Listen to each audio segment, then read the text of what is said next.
त्याचं वातावरण जर शांत असलं तर आपण जर स्वतःही अभ्यास करण्याची क्षमता किंवा आपली मनशिस्ती चांगली जर असेल तर आपण अभ्यास करण्याची क्षमता आपली वाढू शकते.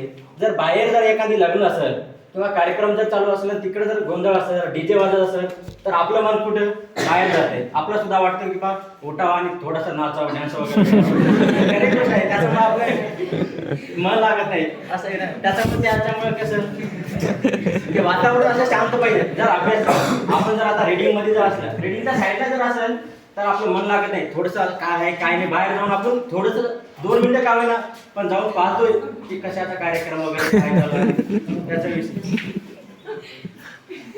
शैक्षणिक सुविधा व साधने त्यामध्ये पाठ्यपुस्तक झाले, शैक्षणिक सहाय्य झाले, तंत्रज्ञान, संचालन. पाठ्यपुस्तक जर म्हणले तर त्यामध्ये ॲडिओ बुक झाले. ॲडिओ बुक म्हणजे आपण जे म्हणतो ना ते एखादी चॅप्टर असते त्याच्यामध्ये फक्त वाचायचं ऐकायचं आणि त्याच्यामध्ये इलेक्ट्रॉनिक साधने. लॅपटॉप झाले,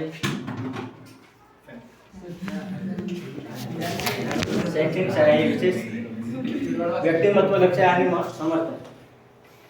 काय प्रॉब्लेम आहे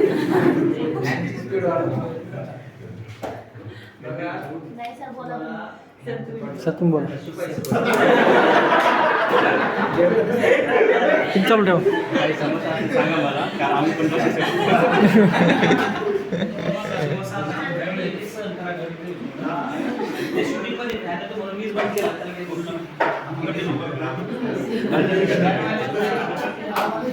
त्यामध्ये तंत्रज्ञान, सॉफ्टवेअर आणि उपकरणे.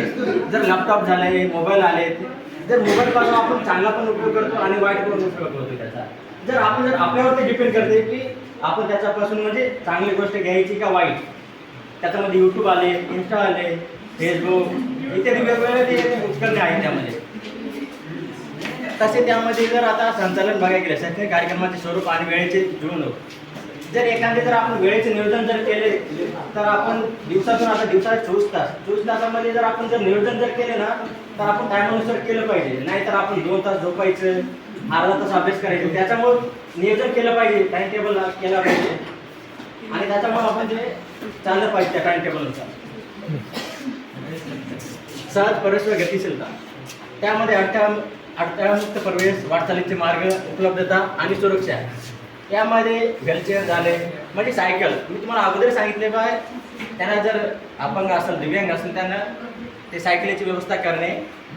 आणि वाटचालीच्या मार्गामध्ये जर आपण सांगितलं चला एकेरी जर रस्ता असला, दुहेरी रस्ता असला, वाटचालीचं म्हणलं त्याच्यामध्ये व्यवस्थित रस्ता पाहिजे जाण्यासाठी.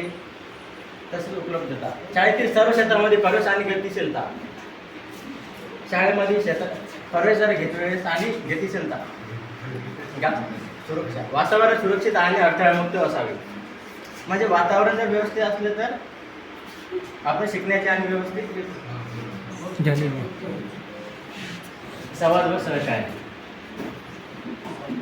संवाद आणि सहकार्य म्हणलं तर याच्यामध्ये एकटा व्यक्ती काही करू शकत नाही. तुम्ही पण पाहिजे आणि मी पण पाहिजे तरच एकमेकांना संवाद एकटा जर असलं तर म्हणजे म्हणतात ना एका हाताने वाजत नाही, 2 हात असले तर काय वाजू शकत. खरं आहे सर तुमचं. संचार झाले, सरसमाज वातावरण झाले, सहकार्य, संवाद.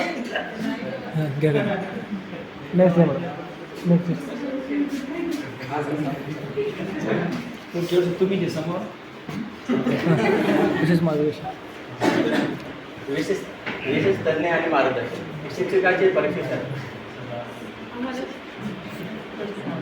आवाज शिक्षकांचे प्रशिक्षण.